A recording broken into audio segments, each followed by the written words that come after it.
नमो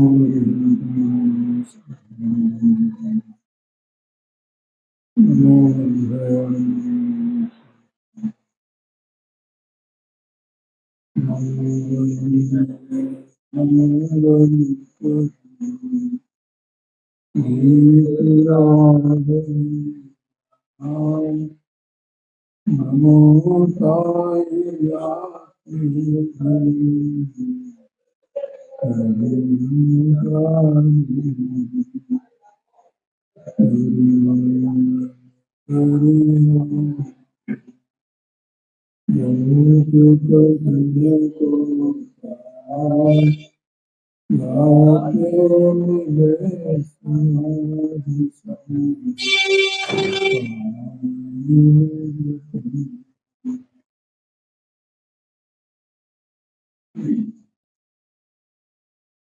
गोरक्षनाथ प्रकाशित जी इसके 8वें अध्याय में उपदेश का स्वरूप बताया गया है। उसके अंतर्गत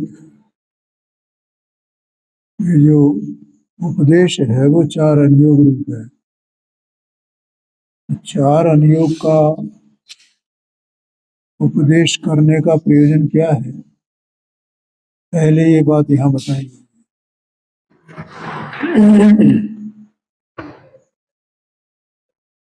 इसमें प्रथमान योग का प्रयोजन, फिर करणान योग का प्रयोजन और उसके बाद चरणान योग का प्रयोजन। ये 3 की बात इसमें है।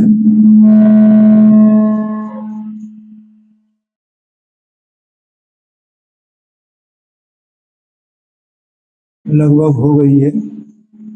थोड़ा सा इसमें 2-3 लाइनें शेष रह गई हैं।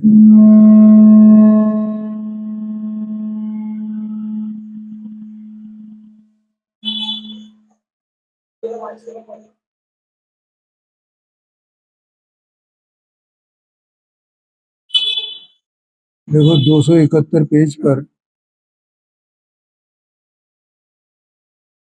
ये इसका चरणान योग का प्रयोजन, इसके संबंध में ये पैरा चल रहा था अपना। 2 वाक्य इसके हो गए हैं। उन दोनों वाक्यों को अपन एक बार फिर से रिपीट करते हैं। ठीक आ रही है आवाज? तथा जो जीव तत्वज्ञानी होकर चरणान योग का अभ्यास करते हैं, उन्हें यह सर्व आचरण अपने वीतराग भाव के अनुसार भाषित होते हैं।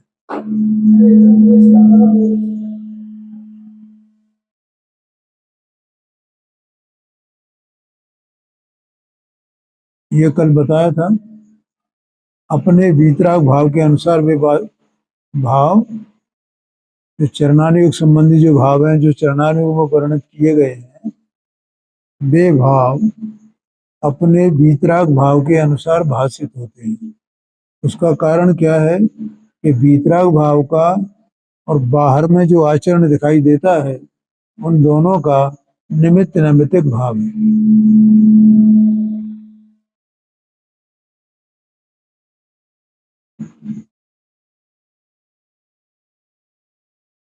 ऐसा जानकर, आगे कहते हैं देखो,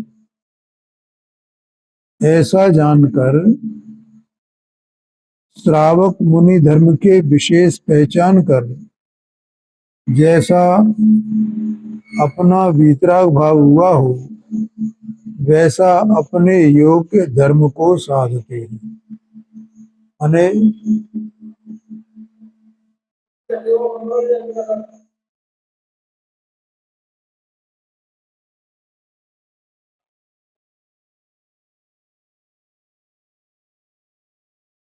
ऐसा जानकर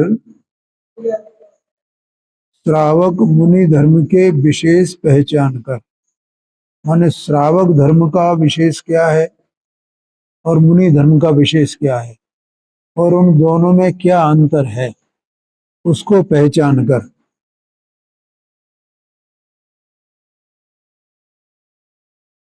जैसा अपना वीतराग भाव हुआ हो, जैसा अपना वीतराग भाव हुआ है, माने वीतराग भाव की जितनी शक्ति प्रकट अपने को हुई है, ठीक है ना। देखो क्या है, जो ज्ञानी जीव होता है तो उस ज्ञानी को सम्यक ज्ञान होता है। सम्यक ज्ञान के कारण ही वो ज्ञानी कहा जाता है। सम्यक दर्शन के साथ में ज्ञान सम्यक हो जाता है। तो ज्ञान सम्यक होने पर ज्ञान में सुपर प्रकाशकपना प्रकट होता है। और ये वीतराग भाव वो तो स्वभाव भाव है, स्वभाव के आश्रित भाव है। और जो राग भाव है, जितना शुभ भाव है, वो शुभ भाव आत्मा के आश्रित रूप नहीं है, वो तो पराश्रित रूप है। समझ में आया ना। तो दोनों का जो अंतर है, भेद है, उसे वो जानता है ना ज्ञानी। कैसे जानता है? अपने स्वपर प्रकाशक ज्ञान से। तो अपनी वीतराग भाव की जितनी शक्ति है, उस शक्ति के अनुसार बाहर का आचरण कितना पाला जा सकता है, कितना साधन किया जा सकता है, उसके अनुसार वो उसको साधता है। समझ में आया ना। क्योंकि वो शक्ति उसको जानने में आई है अपने, जो पर्यायगत वीतराग भाव की शक्ति है। ये यहाँ पर वीतराग भाव कहा, ये अध्यात्म भाषा से कहा। आगम की भाषा से कहें तो जितना कसाय का अभाव हुआ है? चार प्रकार की कसाएं होती है ना, अनंतानुबंधी, अप्रत्याख्याना बड़ी, प्रत्याख्याना बड़ी, संग्रह। तो उसमें से जितनी कसाय का अभाव हुआ है उसके अनुसार उतना वीतराग भाव है। तो उसके अनुसार वो अपने इन भावों को, माने गृहस्थपना या मुनिपना, ये दो प्रकार का धर्म कहा गया है। तो इसके अंतर को वो जानता है और अपने वीतराग भाव के अनुसार उसको साधता है। ऐसा आज वहां जितने अंश में वीतरागता होती है उसे कार्यकारी जानते हैं। अब इसके बाद ये अगला विषय, अगली बात कि उनके लिए मुख्य क्या है, कार्यकारी क्या चीज है। मोक्ष मार्ग में मोक्ष का कारण कौन है इन दोनों में से? कार्यकारी का मतलब ये हुआ कि जो वीतराग भाव का अंश है ना, वो कार्यकारी है, लेकिन जो राग का अंश है वो कार्यकारी नहीं है? देखो कितना विचित्र, कितनी विचित्र बात है। कैसी विचित्र बात है कि अपने वीतराग भाव के अनुसार उसे साधते तो हैं। किसको?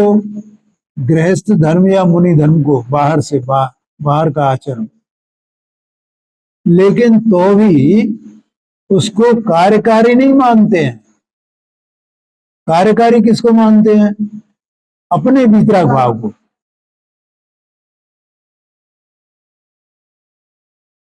समझ में आया क्या रवि भाई? इधर बैठ जाया करो, मुझे इधर गर्दन मोड़नी पड़ती है। हाँ, क्या समझ में आया? देखो क्या लिखा हुआ है यहाँ पे, वहां जितने अंश में वीतरागता होती है। मिल गया भैया रवि भाई? मिला कि नहीं मिला? इधर वाले पेज पे ऊपर पहले पैरा में चौथी पांचवी छठवीं लाइन मिल गई। वहां जितने अंश में वीतरागता होती है उसे कार्यकारी जानते हैं, और जितने अंश में राग रहता है उसे हेय जानते हैं। आया समझ में? संपूर्ण वीतरागता को परम धर्म मानते हैं। माने जो वीतरागता है वही धर्म है। और वो जो आचरण, बाह्य का जो आचरण है वो परमार्थ से धर्म नहीं है, और पूर्ण वीतरागता हो तो वो पूर्ण धर्म है, ये आशय है। पालते हैं उसको, पालते हैं, साधते हैं। साधते हैं मतलब क्या करते हैं भाई?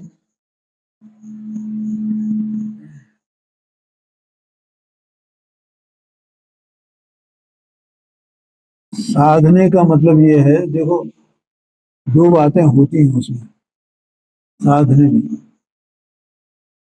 पहली बात तो ये है कि वो अशुभ भाव का त्याग करते हैं, एक बात। दूसरी बात, अशुभ भाव का त्याग भी प्रतिज्ञा पूर्वक करते हैं, ये दूसरी बात है। समझ में आया ना? वास्तव में तो अशुभ भाव का त्याग ही व्यवहार धर्म है। ये कई बार मैं कहता भी हूं, और ये आगम में भी ऐसा ही आया है। क्योंकि देखो, जो जीव ये मानता है, अशुभ के त्याग को नहीं मानता है, उसको याद ही नहीं करता है अशुभ को, क्या अशुभ क्या है। अगर अशुभ का त्याग करेगा तो अशुभ को जानेगा भी ना, अशुभ को जाने ही नहीं, और ये कहे कि मुझे तो शुभ करना है, शुभ करना है, तो बोलो उसने अशुभ को नहीं जाना ना, और शुभ शुभ तो शुभ उसको कैसे हो जाएगा? और वो क्या मानता है, शुभ कैसे होता है कि ये क्रिया करूं तो शुभ होगा। शुभ कैसे मानता है? जड़ की क्रिया के अवलंबन से शुभ होता है, इसलिए मुझे जड़ की क्रिया करनी चाहिए, ऐसा मानता है। ऐसा मानना एकांत है, बड़ी सूक्ष्म बात है। क्या कहा? मतलब वो क्या करता है कि शुभ करना है, शुभ करना है, शुभ करना है, तो क्या करें कि मैंने ये क्रिया कर ली तो ये शुभ हो गया, ये क्रिया कर ली तो शुभ हो गया, ये कर लिया, क्रिया कर ली तो शुभ हो गया। वो क्रिया से शुभ मानता है। वास्तव में तो शुभ कब होगा कि जितना अशुभ का त्याग हुआ उतना शुभ होगा। अज्ञानी की अशुभ पर दृष्टि नहीं है, वो क्रिया पर दृष्टि है उसकी। शुभ अशुभ तो अपने में होगा ना, कि क्रिया में होगा? वहां क्रिया होती है, ये क्रिया का निषेध नहीं है, लेकिन क्रिया से शुभ और अशुभ नहीं होता है।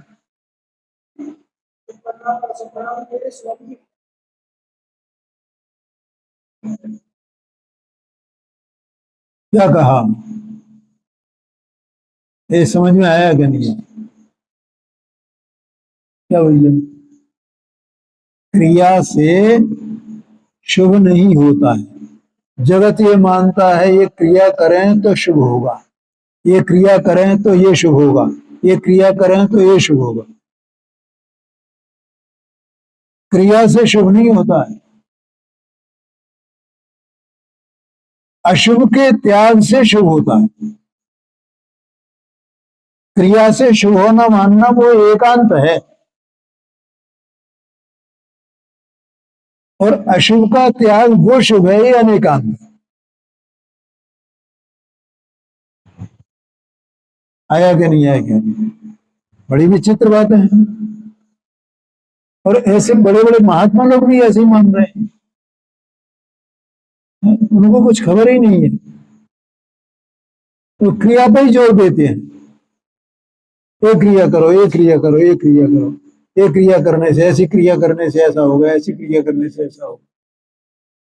बोलो सारा जगत देखो अपन जरा क्या कर रहा है। क्रिया होती है, लेकिन क्रिया से शुभ अशुभ नहीं होता है भाई। यहां तो शुभ करना है तो अशुभ का त्याग कर, ज्ञानी ये जानता है, इसलिए वो अशुभ का त्याग करता है। बोलो समझ में आया कि नहीं? तो अशुभ का त्याग, उसी का नाम शुभ का होना है? व्यय का होना वही तो उत्पाद है। व्यय हुआ और उत्पाद हुआ। अंधकार का न होना वही तो उजाला है। अशुभ का न होना उसी का नाम शुभ है। तो वो ऐसा पहचानता है, फिर उस शुभ भाव को रखने के लिए और अशुभ भाव का त्याग करने के लिए वो प्रतिज्ञा करता है। फिर वो अशुभ का त्याग करने के लिए शुभ का, तो वो प्रतिज्ञा करता है ना। तो प्रतिज्ञा करता है तो वो शुभ को बनाए रखने के लिए फिर वो, जब वो शुभ कैसे सधेगा, उसकी वो क्रिया विधि है कि ये शुभ ऐसे सधेगा। कैसे सधता है वो, तो उसको साधने के लिए ये पूरा वो है तरीका।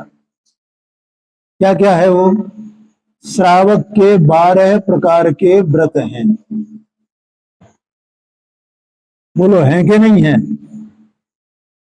तो वहां श्रावक के 12 प्रकार के व्रत हैं। इसका मतलब जब 12 प्रकार के व्रत नहीं है तो वहां अविरति है ना। क्या कहा? वहां क्या है? और उस अविरति को छोड़ने के लिए 12 प्रकार के व्रतों का विधान है श्रावक के लिए। और मुनिराज के लिए, मुनिराज के लिए जो है वो 5 प्रकार के व्रत, 5 सामायिक, 3 गुप्ती, 5 इंद्रिय निरोध, 6 आवश्यक, ये सब। हाँ, ये सब बताया गया है। ये काय के लिए बताया गया है? ये अविरति को दूर करने के लिए। जो अविरति पंचम स्थान में रह गई थी, पंचम स्थान का नाम क्या है? संयमा संयम, विरता विरत, माने विरत और अविरत दोनों है वहां। विरत भी है, अविरत भी है, संयम भी है, असंयम भी है।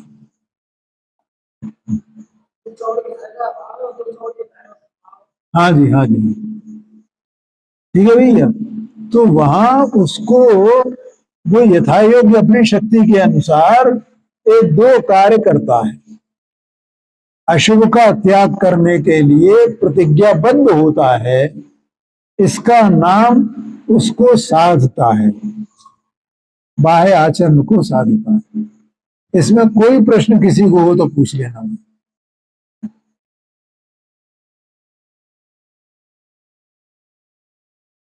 फिर यहां कहते हैं जितने अंश में राग रहता है। अब जो राग रहता है वो राग रहा माने वो जो शुभ भाव रूप राग रहा उन्हीं दशा में, और श्रावक की दशा में दोनों प्रकार का राग है, विरता विरत का। वो राग कैसा है? विरता विरत का। तो वो राग उसे हे जानते हैं।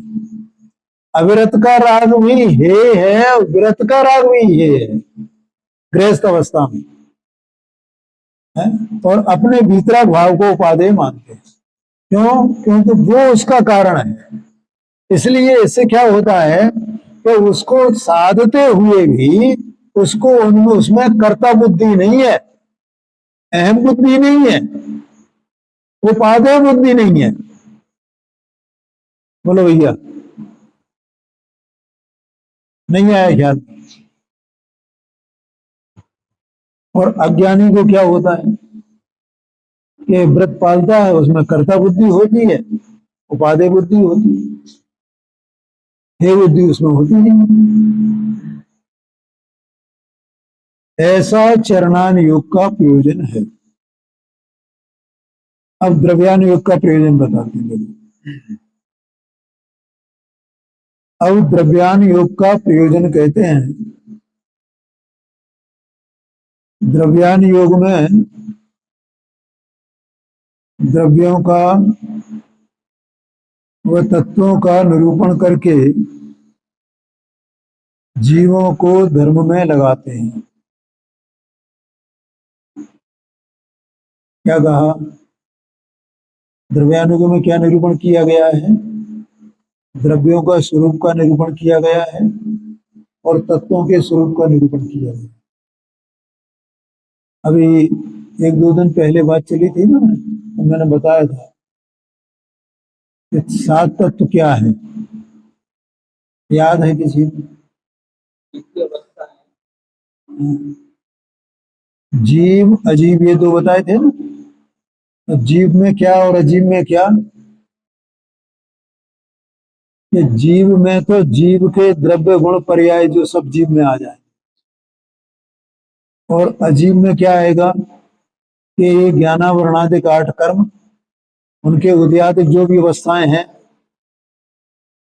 ठीक है, तो सब उदय बंध सत्ता उदीर्णा निर्जरा आश्रव बंध, ठीक है, संबर, ये सब उसमें आ जाएगा। और आपके संक्रमण उत्कर्षण अपकर्षण, ये सब उनकी अवस्थाएं हैं ना पुद्गल की, कर्म की, वो सब अवस्थाएं उसमें आ जाएंगी। और ये नो कर्म, ये भी अजीब है ना, देह मन वाणी ये सब, इनके जितने परिणमन हो रहे हैं चल रहे हैं, वो सबके सब ये अजीब है, ठीक है। ये अजीब और इधर ए जीव, और इन दोनों के कारण कार्यपना है, निमित्त नैमित्तिक भाव है, ठीक है। और उन कारण कार्यपने रूप जो भेद हैं, उन्हीं भेदों का नाम आश्रव बंध संबंध निर्जरा मोक्ष है। कारण कार्य रूप भेद किसके? जीव और अजीव के। ऐसा मैंने बताया था कि 2-3 दिन पहले। इसको याद करना, इसका विचार करना, चिंतन करना भैया। तो ये जो है इसमें बताए गए हैं, कहां पर, कौन से अनुयोग भैया? क्यों प्रकाश जी, कौन से अनुयोग में बताए गए?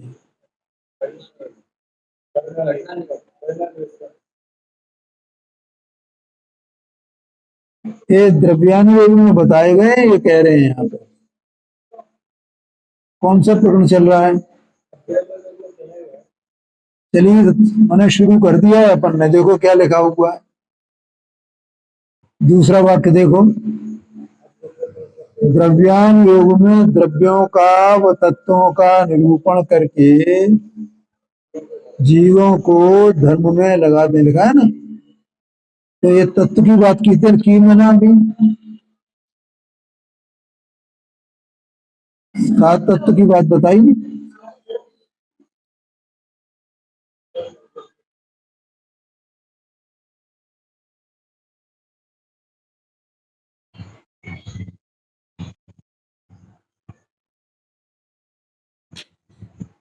अब ये 7 तत्व की बात मैंने बताई थी, तो एक तो तत्व की बात यहाँ पर है। तो तत्व की बात कहाँ बताई गई है? द्रव्यान योग में तत्वों की बात द्रव्यान योग में बताई गई है, और 6 द्रव्यों की बात वो कहाँ बताई गई है? द्रव्यान योग में बताई गई। द्रव्यों की बात द्रव्यान योग में, तत्वों की बात द्रव्यान योग में। तो जीव अजीव दोनों द्रव्य है ना, बड़ी साहब ने आगे बताया है इसमें 316 पेज पर। जीव अजीव ये दो तो सामान्य रूप तत्व कहे, ऐसा आया है वहां 316 पेज पर। तो एक जीव और अजीव ये द्रव्य है सर, ठीक है। और इनके जो कारण कार्यपना है, उनके जो भेद हैं, वे सब तत्व में आ जाते हैं, ये भी तत्व में आ जाते हैं, है? जीव के जो भी परिणाम होंगे, उनका जीव से तत्पना है ना, इसलिए वो तत्व है। किसका परिणाम? अजीव का जीव का, जीव अजीव का जीव का, अजीव का परिणाम तो अजीव से तत्पना, जीव का परिणाम तो जीव से तत्पना, ऐसा है।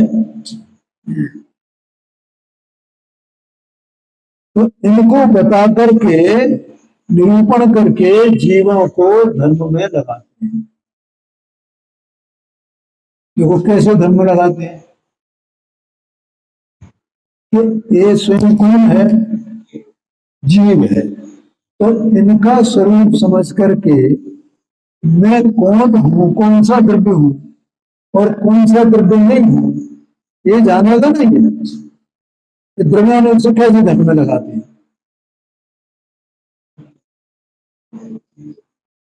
आया समझ? देखो पहले जो 3 अनुयोग निकल गए, उनका जो उपदेश का जो प्रयोजन है उसमें तो सब बाहर बाहर का था, बाहर को ही जानना। अज्ञानी थी भी बाहर में, ये भी जो अज्ञानी है तो द्रव्यानुग पढ़ेंगे तो वो उनके लिए ये सब जानने योग्य है ना, है? और चरणानुयोग को अज्ञानी पढ़ेगा तो वो कैसे धर्म में लगेगा कि वैसे तो वो पाप ही कर रहा है कि भैया ये इनको जान करके इससे इसका आश्रय कर तो कुछ तो इसको शुभ भाव कदाचित तो हो जाए। आगे पंडित साहब इसी अधिकार में लिखेंगे कि भैया देखो अज्ञानी को ये इसका आश्रय करके इसको धर्म हो जाए तो हो जाए और नहीं हो तो नहीं हो, इसकी कोई गारंटी नहीं है। और जो भेद विज्ञान करके चरणानुयोग का आश्रय करता है, समझता है, तो उसको मोक्ष की गारंटी है, धर्म की गारंटी है, उसके परिणामों में सुधार होएगा। और इसके परिणामों, अज्ञानी के परिणामों में ये आचरण पालने पर भी सुधार हो जाए, इसकी कोई गारंटी नहीं। ये कहा तो ये तो बार बार से सब करता रहे और इसके परिणाम सुधरे और नहीं सुधरे है? लेकिन द्रव्यानुयोग में यदि ये द्रव्य का स्वरूप समझे और मैं कौन द्रव्य हूं और कौन द्रव्य नहीं हूं ऐसा जाने और स्वद्रव्य में प्रवृत्ति करे तो उसको परिणाम नहीं सुधरेंगे, सुधरेंगे ही सुधरेंगे। वो सम्यक दर्शन प्राप्त करेगा ही करेगा,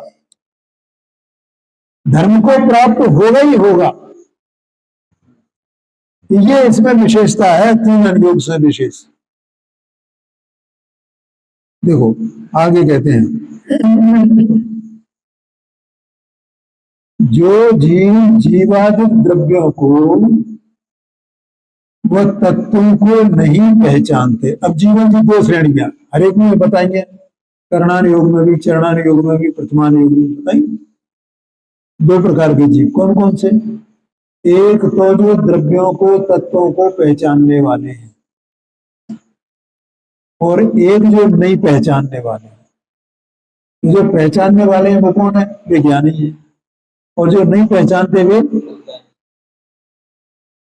समझ में आया कि नहीं आया? तत्वों को नहीं पहचानते। देखो आगे कहते हैं आपको पर को भिन्न नहीं जानते। क्यों रवि भाई, समझ में आया? क्या नहीं जानते? आप कौन है? जीव। आप कैसा जीव है? ज्ञाता दृष्टा, चैतन्य स्वाभाविक।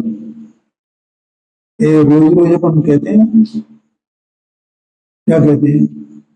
आप कैसा है? आरोपी है, असंख्यात प्रदेशी देह प्रमाण है, अनंत गुणों के समुदाय रूप है, निरालंब है, अकेला है, परिपूर्ण है, अभेद है, चैतन्य स्वभाव है। ऐसा ये जीव है। ऐसा जो स्व को नहीं जानते हैं और उस स्व से भिन्न पर को, देहादि को, ये सब मुझ में नहीं है। सुबह चर्चा आई थी, नहीं आई थी? आई थी, वैसे याद आई है कि नहीं आई? कि इनमें मेरा क्या काम है? ये मेरे किस काम के हैं?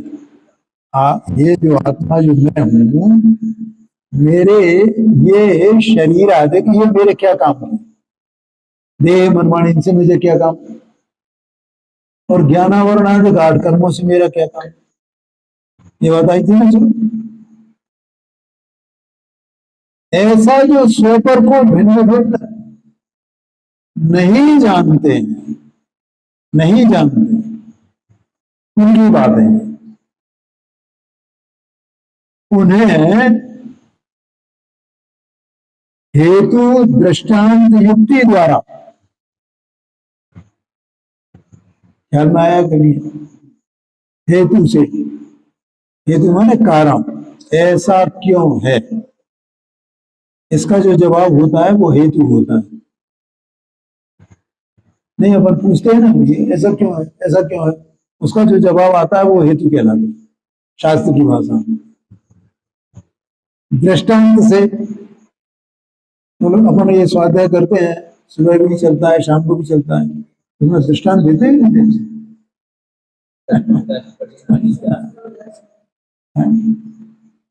ऐसा जनवाणी में दृष्टांत देते हैं। दृष्टांत माने जानते हो भैया, उदाहरण है जो सबके द्वारा देखा गया हो, उसका नाम दृष्टांत है। दृष्टांत और युक्ति द्वारा माने प्रमाण नय द्वारा, वह प्रमाण नयादि द्वारा उनका स्वरूप इस प्रकार दिखाया है कि जिससे उनको प्रतीति हो जाए। किनको? जो स्वपर को नहीं जानते हैं, जो सात तत्वों को नहीं जानते हैं। समझ में? अभी मैंने सात तत्व की बात बताई थी। सात तत्व क्या है? हाँ जी, जीव अजीव ये तो दो हैं, तो पांच और होंगे ना। तो जीव अजीव के जो परिणामों के कारण कार्यपना है, उन कारण कार्यपने के जो भेद हैं, वे भेद जो हैं वे पांच तत्व हैं, आश्रव बंध संबंध विद्रा मोक्ष है। और दोनों के कारण कार्यपने में तो दोनों के भी भेद बनते हैं, अजीव में भी बनते हैं और जीव में भी बनते हैं, और दोनों के कारण कार्यपना है, ऐसा है। तो इस प्रकार से उसको यहां कहते हैं उनका स्वरूप इस प्रकार, ये इसको इसको कहते हैं युक्ति। अब अपन उसको युक्ति का विचार करें कि उनमें कारण कार्यपना क्या है और कैसे वे पांच भेद बनते हैं, तो उनके कारण कार्यपना क्या है और वे कैसे पांच भेद बनते हैं, और वे पांच ही भेद बनते हैं और छठवां भेद नहीं बनता है। हाँ जी, हाँ जी। और भेद हैं सो सब पर्याय रूप है, भेद है तो सब पर्याय नियम ही है ये, कि वो भेद को पर्याय कहते हैं, वो पर्यायार्थक में का विषय होता है, इसकी पर्याय है।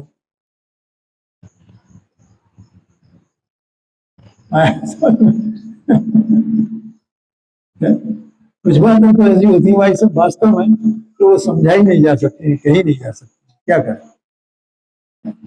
और ये तो अपने को ही चिंतन करना पड़ेगा। जैसे पांच पांच भेद, पांच पर्याय, पर्याय किस प्रकार से और समान नाम के हैं भी, और जीव के भी हैं और अजीव के भी। तो वो कारण कार्यपना क्या हुआ, क्या हुआ, कैसे हुआ, तो अपने को चिंतन करना पड़ेगा ना। उससे अपन चिंतन करेंगे तो चिंतन अपने को भेद विज्ञान का कारण है। ओ ऐसा समझना, वो चिंतन अपने को, हाँ। अरे ये जनवाणी में ऐसी ऐसी बातें बताई अंदर में, कोई जीव समझे एक बार और समझ जाए तो उसे सम्यक दर्शन नहीं हो, ऐसा हो नहीं सकता।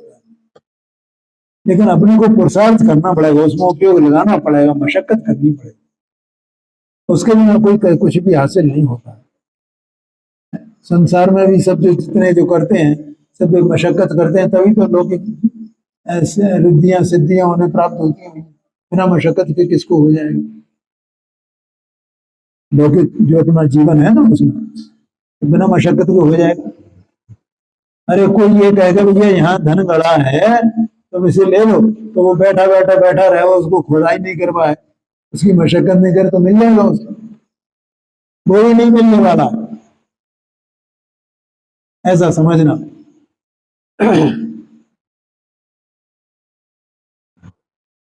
उसके अभ्यास से अनादि अज्ञानता दूर होती है। अनादि की जो अज्ञानता है, स्व पर को नहीं जानता है, सात तत्व के स्वरूप को नहीं पहचानता है, समझ में आया ना? देखो कल परसों मैंने ये बात बताई थी खटाई के उदाहरण देकर के। शास्त्र का ज्ञान वो ज्ञान नहीं है भैया।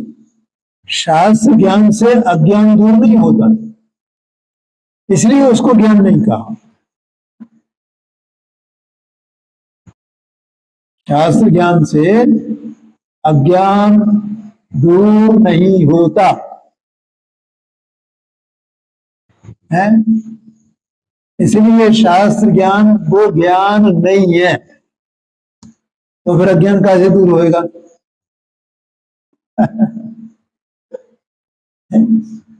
बोलो सुनने में कैसा एकांत जैसा लगता है कि नहीं लगता है? फिर सब कैसी बातें करती हैं? अरे शास्त्र ज्ञान से ज्ञान ज्ञान होगा तो कैसे होगा? तुम छोड़ दे शास्त्र ज्ञान को, कर शास्त्र पढ़ना छोड़ दें, स्वाध्याय करना छोड़ दें, है? पर भैया वो खटाई का उदाहरण याद है ना? हम खटाई का स्रोत पढ़ लें उसमें से कहीं दिया हो तो नींबू का क्या, नींबू की खटाई कैसी होती है, इमली की खटाई कैसी होती है, अमचूर की खटाई कैसी होती है, उस पर शास्त्र लिख दिया जाए और उसको हम पढ़ लें तो हमें उसका ज्ञान हो जाएगा, सच्चा ज्ञान। या नींबू का स्वाद कैसा होता है, हो जाएगा या नहीं होगा? उसमें पढ़ने से हो जाएगा। हाँ उसको स्वाद लेने से होगा, पढ़ने से नहीं होगा। इतना है कि जब स्वाद लेगा तो वो पढ़ा हुआ सच्चा है ऐसा लगेगा। हाँ ऐसा ही मैंने इसमें पढ़ा था, हाँ ऐसा ही मैंने इसमें पढ़ा था, यही तो आगम की बात है। इसलिए वो ज्ञानी का जो ज्ञान को आगम प्रमाण से जानता है, ऐसा लिखा है वहां। जैसा आगम में जाना था वैसे ही अंदर में जाना, वैसे ही हमने उसके सब ज्ञान में सिद्ध हुआ।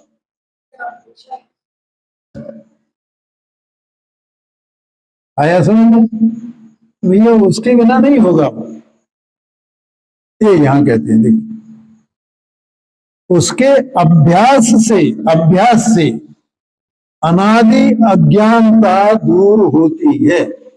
उसका अकेला ध्यान कर ले उससे अज्ञानता दूर नहीं होती है, और उसका अभ्यास करे। और जो देखो क्या है, ये इसमें पंडित साहब ने समय सारथी शास्त्र में पहली गाथा के जो वचन का लिखी है जयचंद जी साहब ने, उसी में लिखा है कि इस समय सार का अवधेय प्रयोजन और संबंध तो प्रकट ही है। अवधेय, प्रयोजन और संबंध, और ये मैं कहता हूं कि ये चीज सब शास्त्रों पर लागू करना, हर एक शास्त्र पर है। तो द्रव्यात्मक के जितने शास्त्र सब पर लागू करो, जहां जहां भी जो भी शास्त्रों में लागू करो, अवधेय, प्रयोजन और संबंध। तो अवधेय क्या है? समय सार की अपेक्षा से क्या समय सार को बताना, ये तो अवधेय है। और प्रयोजन क्या है? ये प्रयोजन है कि समय सार को प्राप्त करें। अब समय इसमें समय सार बताया जाएगा और ये समय सार को प्राप्त करे, ये प्रयोजन है। और संबंध क्या है? कि बताया जाएगा वो तो शब्दों से और जानेगा ये ज्ञान से। तो वो वाच्यवाचक का संबंध हुआ। ये बताने वाला मान शब्द तो बताने वाले हैं और वो आत्मा यहाँ विद्यमान है, उस आत्मा को बताएंगे। तो उसको जान करके जब उसे जानेगा, ये अकेले शब्दों को जानने से, शब्दों को जानना वो अभ्यास नहीं है। क्या कहा, समझ में आया कि नहीं है? शब्दों को जानना वो कोई अभ्यास नहीं है, वो शास्त्र अभ्यास नहीं है। शब्दों को जान करके शब्दों के अर्थभूत जो पदार्थ है उसे जाने, उसका नाम अभ्यास है। आया समझ में? तो यहां ये कहा उसके अभ्यास से अनाज अज्ञानता दूर होती है। ये अभ्यास का अर्थ समझना भाई। अन्य मत कल्पित तत्वादि झूठ भाषित हो, तो फिर क्या होगा? अभी मैंने एक दिन बताया था भैया कि अन्य मतों में भी तत्व बताए गए हैं। शाम को भी बताया था मैंने, एक बार है नहीं। और अन्य मतों में जैसे बौद्ध मत है तो उसमें जाने 25 तत्व बताए गए हैं। कितने बताए गए हैं? ऐसे जो वेदांतियों का मत है उसमें भी तत्व बताए गए। नैयायिकों का मत है उसमें भी तत्व बताए गए, लेकिन वे तत्व सच्चे नहीं है। जो जनमत में जो तत्व बताए गए हैं वे ही सच्चे हैं। तो जब ये अभ्यास करें और उसको सिद्ध हुए इसको ज्ञान में, तो फिर वे सब झूठे भाषित होंगे ना, ऐसा आशय है। तब जिनमत की प्रतीति हो, तो जिनमत जो है यही सच्चा है, बाकी सभी और मत सच्चे नहीं हैं। और उनके भाव को पहचानने का अभ्यास रखें।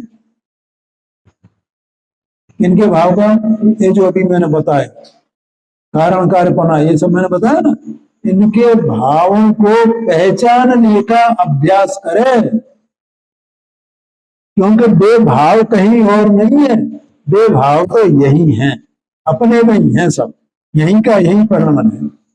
उनको पहचानने का अभ्यास रखे तो शीघ्र ही तत्व ज्ञान की प्राप्ति हो जावे, ऐसा समझना। समझ हो गया? आगे चर्चा करो।